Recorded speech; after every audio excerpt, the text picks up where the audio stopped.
Guys ഇതാണ് guys നമ്മുടെ staff സെക്രട്ടറിയാണ് ഗൈസ്. പട്ടിപ്പണി നടക്കുന്ന സ്റ്റാഫ് സെക്രട്ടറിയാണ് ഗൈസ്.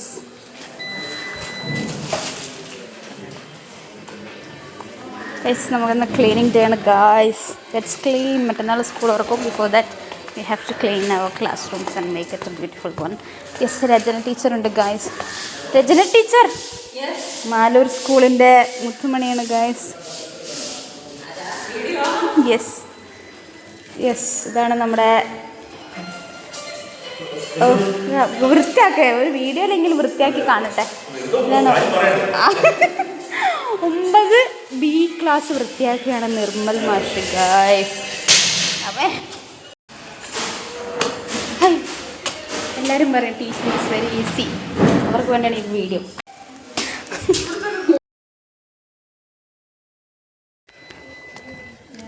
എനിക്ക് ഹൈസ്കൂൾ മതി.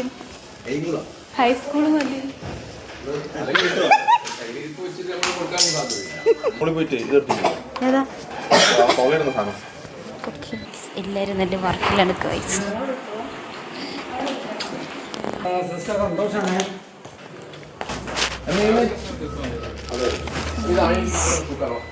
ഒരു കിലോ ഉണ്ടാവും. വേണോ?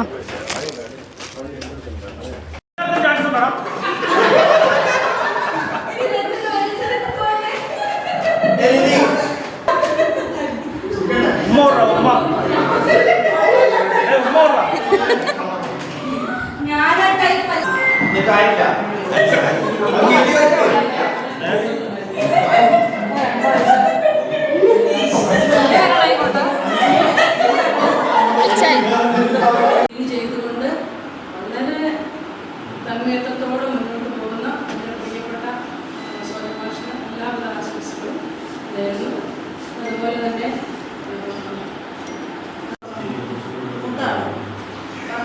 ഇനി നമ്മൾ അങ്ങോട്ട് വരുന്നില്ല, കണ്ണൂരോട്ട് തന്നെ വരുന്നില്ല.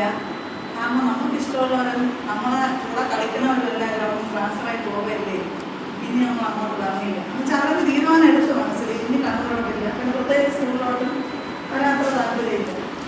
അപ്പോൾ നമ്മൾ എത്രയും പോകാന്നുള്ളതുകൊണ്ട് ഞാൻ അങ്ങോട്ട് വരാമെന്ന് വിചാരിച്ചു. അപ്പോൾ ഇവിടെ നിന്ന് നോക്കുമ്പോഴാണ് ഇവിടെ ഉള്ളതിനെക്കാട്ടി ആൾ ഇവിടെ ഇങ്ങനെ. അപ്പോൾ അവിടെ നിന്നൊക്കെ ഓരോരുത്തർ ഇങ്ങനെ കൊഴിഞ്ഞു പോയിട്ടുണ്ട്.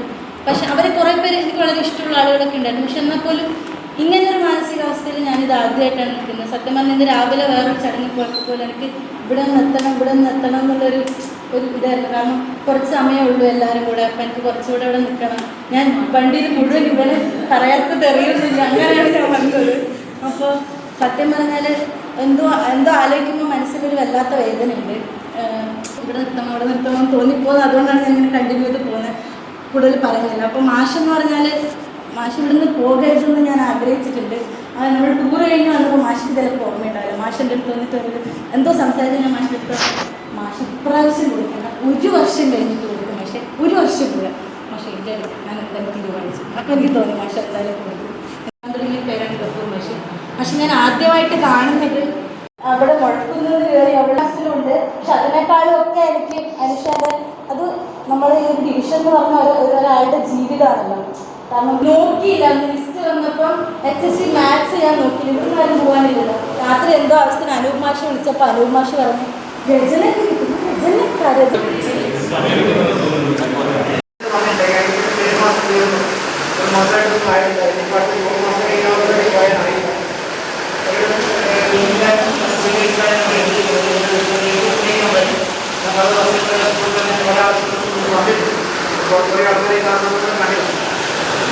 ഇന്നത്തെ ഈ യാത്ര എപ്പോഴെന്ന് പറഞ്ഞു കഴിഞ്ഞാൽ ശരിക്കും 2-3 പേർ മാത്രമേ പോകേണ്ട ആൾക്കാരുണ്ടായിരുന്നു. ബാക്കിയുള്ള ആൾക്കാർക്ക് ശരിക്കും പോകേണ്ട ആളല്ലായിരുന്നു. 2 പേര്. ഒന്ന് സോലിമാഷ് സ്വാഭാവികമായിട്ട് പഴയപ്പെട്ടു. അങ്ങനെ സ്വാഭാവികമായി സംബന്ധിച്ചിടത്തോളം നമുക്കറിയാം HM എന്ന് പറഞ്ഞ ഇവിടുത്തെ നാമഭാവന സംസ്കൃതം നോക്കിയിട്ടാവും. സാധാരണ സ്കൂളൊക്കെ പറയുന്ന HM എന്ന് പറഞ്ഞ ഒരു സംഭവമാണ്. അങ്ങനെ പുസ്തകങ്ങളിൽ ഒരുപാട് കഴിവുകൾ മാത്രമേ പിടിപ്പിക്കാൻ പറ്റും. ഒറ്റ പേരേ ഉള്ളൂ അത് അനുഷയായിരുന്നു.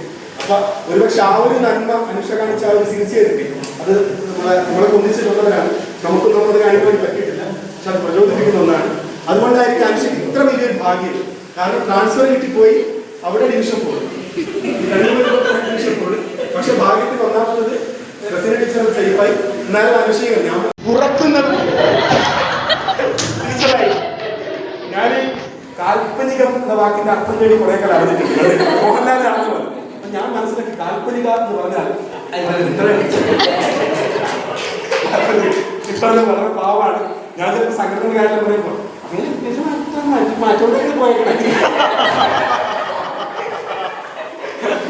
തിരിച്ചു വരുന്ന ടീച്ചർ പറഞ്ഞത്. എനിക്ക് ടീച്ചറുടെ ആഗ്രഹം പോലെ തന്നെ ശരിയായി വരട്ടെ. ടീച്ചർ ഈ പറഞ്ഞ പോലെ പല സ്കൂളിൽ ഉറപ്പായി ഷോപ്പിക്കാൻ പറ്റും. പല ഗ്രൂപ്പ് കുറെ കൂടി ചടുലമാവും, ആക്റ്റീവ് ആവും സ്കൂൾ ഗ്രൂപ്പ്. ടീച്ചറുടെ കവിതകൾ ഇവിടെ എന്തായാലും തുടർന്ന് ഉണ്ടാവുമല്ലോ സ്വാഭാവികമായിട്ട്. ടീച്ചർക്ക് എല്ലാവിധ ആശംസകളും. പിന്നെ രചന ജർമ്മൻകാരിയാണെങ്കിലും മണ്ണിന്റെ മണമുള്ള രചന. ടീച്ചർ ട്രാൻസ്ഫർ പോകുന്ന എനിക്ക് വിചാരിച്ചിട്ടില്ല. പിന്നെ ജർമ്മനികളിൽ വെച്ച സാധനങ്ങൾ ഏൽപ്പിച്ചിരുന്നു, ഒന്നും കൊണ്ടുവന്നിട്ടില്ല. ട്രാൻസ്ഫർ കൊടുത്ത് ഈ രാത്രി അനുഭവം വിളിച്ചു പറഞ്ഞു. നമ്മൾ കുറേ ആളിങ്ങനെ കിട്ടിയിട്ടുണ്ടല്ലേ എന്ന് പറയുമ്പോൾ അവിടെ കൂടി കിട്ടിയിട്ടുണ്ടോ ഞാൻ മണ്ണൊരാൾക്കുള്ള എടുത്ത് നോക്കുന്നത്. അത്ഭുതമില്ല. കാരണം രചനക്ക് കിട്ടുമെന്ന് നമ്മൾ സ്വപ്നത്തിൽ പോലും വിചാരിക്കുന്നത്. കൊടുത്ത പോലും അറിയില്ല. പക്ഷെ എന്നാലും കുഴപ്പമില്ല. കുറച്ചുകൂടി അടുത്ത് യാത്രാസൗകര്യം വെച്ച് കുറച്ചൊരു അടുത്താണ്. എന്നാലും ഒരു കമ്പനിയിലായി വൈകിൽ വന്നായിരുന്നു. എന്നാലും അതിൻ്റെ ഒരു സങ്കടം ഉണ്ട്. പക്ഷെ എന്നാലും ഇവരെല്ലാവരും ടീച്ചർ ഈ പറഞ്ഞത് വളരെ വളരെ ഫ്രണ്ട്ലി ആയിട്ട് വളരെ സൗഹൃദ മനോഭാവത്തിൽ നമ്മളോട് കാര്യങ്ങളൊക്കെ ചെയ്യുകയും എല്ലാം. ഞാൻ തുടക്കത്തിൽ വന്നപ്പോൾ എനിക്ക് അവസാനം ഞാൻ മാത്രമായി അവശേഷിക്കുന്നു എന്ന് അർഘ നിമിഷത്തിൽ എഴുതിയിട്ടുണ്ട്. അപ്പോൾ ഒരുപാട് അർഘ നിമിഷങ്ങൾ ഞാൻ സമ്മാനിച്ച ആളുകളാണ് നിങ്ങൾക്ക് എല്ലാവർക്കും. നിങ്ങൾക്ക് ഇനിയും അതുപോലെ ഒരുപാട്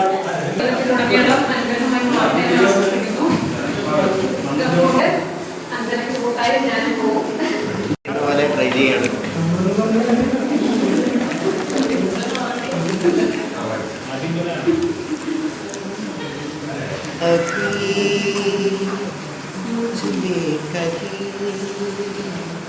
बाकी थोड़ी सी है जिंदगी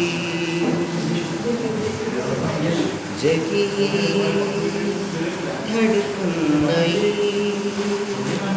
जाना जिंदा हुए तो नहीं कुछ ऐसी लगन इस लम्हे में ये लम्हा कहा था मेरा अब है सामने इस झूलू सरा मर जाऊं या जी लूं सरा खुशियाँ चूम लूं या रो लूं सरा मर जाऊं या सरा अभी मुझ में कहीं बाकी थोड़ी सी है जिंदगी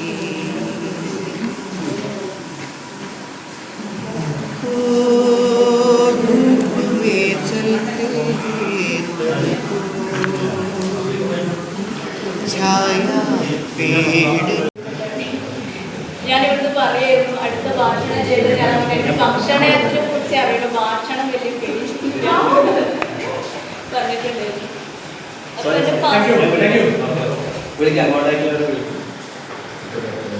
എൻ്റെ ഫസ്റ്റ് അപ്പോയിൻമെന്റ് ഇവിടെയായിരുന്നു. എന്നെ ആദ്യമായിട്ട് കഴിപ്പിച്ച് കൊണ്ടുപോയത് ബാബുഷാണ്. എന്നെ ഇവിടുന്ന് ഞാൻ അവിടെ ഇങ്ങനെ വരുന്ന സമയത്ത് എന്നെ കഴിഞ്ഞാൽ ഒറ്റയ്ക്ക് വരുന്നത് അല്ല ആനയിച്ച് കൊണ്ടുവരാനുണ്ട്. അതിന് കുറേയധികം ഞാനിവിടെ വന്നപ്പം തൊട്ട് നല്ല ഒരു ടീം ഇവിടെ ഉണ്ടായിരുന്നു.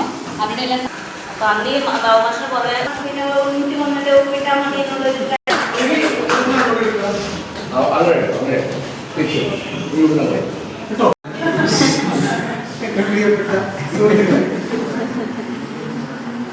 ചില ഒരു പ്രയോഗമുണ്ട്. എനിക്ക് ശേഷം പ്രളയം എന്നൊരു പ്രയോഗം അല്ലേ? അതൊരു വിദ്യാകാലഘട്ടം. അത് പണ്ടാരും തെറ്റായിട്ട് പറഞ്ഞു പോയതോ അല്ലെങ്കിൽ അങ്ങനെ മാറ്റി പ്രകൃതിയുടെ ഒരു രീതി. ഒന്ന് കടന്നു പോകുമ്പോൾ പെട്ടെന്ന് കരുത്തോടുകൂടി നടക്കാറുണ്ട്. ഇപ്പൊ ഈ എനിക്ക് ശേഷം പ്രണയങ്ങളുണ്ട്. ഇവിടെ ഇത്രയും പേർക്ക് പോകുമ്പോൾ ഇവിടെ ഒന്നും സംഭവിക്കുന്നില്ല. പുതിയ ആൾക്കാർ വരുന്നു, വളരെ അതിശയമുള്ള പോകുന്നുണ്ടെങ്കിൽ ഞാൻ അറിയാതെ ചെയ്തു പോകുന്നു. എനിക്ക് മടി തോന്നാം. അനൂപ് മാക്സിമം എന്നെ സപ്പോർട്ട് ചെയ്യുന്നുണ്ട്. അപ്പോഴൊക്കെ എനിക്ക് അഭിപ്രായങ്ങളും അല്ല ഡിസിഷൻ മേക്കിംഗ് ആണ്. പൊസിഷനിലേക്ക് ഡിസിഷൻ മേക്കിംഗ് ആണ്. അത് സഡനായിട്ട് സഡനാണ് റെഡിയാക്കുമ്പോൾ അതൊക്കെ ജസ്റ്റ് വിളിച്ച് പറയും. പക്ഷെ ഇത്ര സന്തോഷത്തോടെയും ഇത്ര മനസ്സമാധാനത്തോടെയും പണിയെടുത്ത ഒരു വർഷം ഒരു കാലത്തെ ജീവിതത്തിൽ ഉണ്ടായിട്ടില്ല എന്നുള്ളത് എനിക്ക് അഭിമാനത്തോടെ പറയാൻ കഴിയും. 16 കൊല്ലം ഒരു 5 മീറ്റർ ഇപ്പുറത്തുള്ള പാല സ്കൂളിൽ വിശ്വസിക്കുന്നതാണ്. അപ്പോൾ അവർ മറ്റൊരു വഴിയാണ് നമ്മളെ നാളെ അച്ഛൻ്റെ കസേരയിൽ ഞാൻ പോയിരിക്കുമ്പോഴും അച്ഛനും അമ്മ ഇരുന്ന കസേരയിലാണ് ഞാൻ ഇരിക്കുന്നതാണ് ഞാൻ ഇപ്പോൾ വിശ്വസിക്കുന്നത്. പിന്നെ നമ്മളിരിക്കുമ്പോൾ നമ്മളോട് ഇരിക്കാനുള്ള ആളുകൾ നാട്ടിലുണ്ടാകുന്നത് അവരുടെ ഗുണമായിട്ടാണ് ഞങ്ങൾ കണക്കാക്കുന്നത്. അത് നമ്മളെ പഠിച്ചാൽ ഒരിക്കലും കണക്കാക്കിയില്ല. ഇവിടെ ശരിക്കും ഒരുപാട് ആളുകൾ ഇരിക്കുന്നു. അവരൊക്കെ അത്രയധികം നന്മയുള്ള ആളുകളാണ്. മാഷ് പറഞ്ഞു നിർത്തിയതാണ് കാര്യം. നമ്മളില്ലെങ്കിൽ ഇവിടുത്തെ കുഞ്ഞുങ്ങൾക്ക് വേറെ ആരുമില്ല. അതാണ് നമ്മുടെ മറ്റു വിദ്യാലയങ്ങളിലൊക്കെ നിങ്ങൾ പോയില്ലെങ്കിലും ആരും പോയില്ലെങ്കിലും ഒക്കെ ആളുകളൊക്കെ ഉണ്ടായേക്കാം. പക്ഷേ ഈ വിദ്യാലയത്തെ സംബന്ധിച്ചിടത്തോളം ഇവിടെ നേരത്തെ പറഞ്ഞ കുട്ടും ചെറുപ്പും പിന്നെ അച്ഛനും ആരാന്നറിയാത്ത അമ്മ ആരാന്നറിയാത്ത 2 അച്ഛനുള്ള 2 അമ്മയുള്ള എന്നൊക്കെ പറയുന്ന തരത്തിലുള്ള കുടുംബബന്ധങ്ങൾ ചിന്തലായ ലോകത്ത് പിന്നെ വെറും മുളപടച്ച അരി മാത്രം ചിരിക്കാൻ വിധിക്കപ്പെട്ട കുഞ്ഞുങ്ങളുടെ ലോകത്ത് നിങ്ങളെപ്പോലെയുള്ള നല്ല മനസ്സിലുള്ള ആളുകൾ അല്ലെങ്കിൽ വേറെ ലോകത്ത് ഉണ്ടാവില്ല. നമ്മൾ എത്ര സ്നേഹത്തോടുകൂടിയാണ് ഡോക്ടർ ക്യാമ്പിലൊക്കെ അവർ അല്ലെ ആ ബിരിയാണിക്ക് അവർ ആ കൊല്ലത്തിൽ ആദ്യം കഴിച്ചു വരികയായി.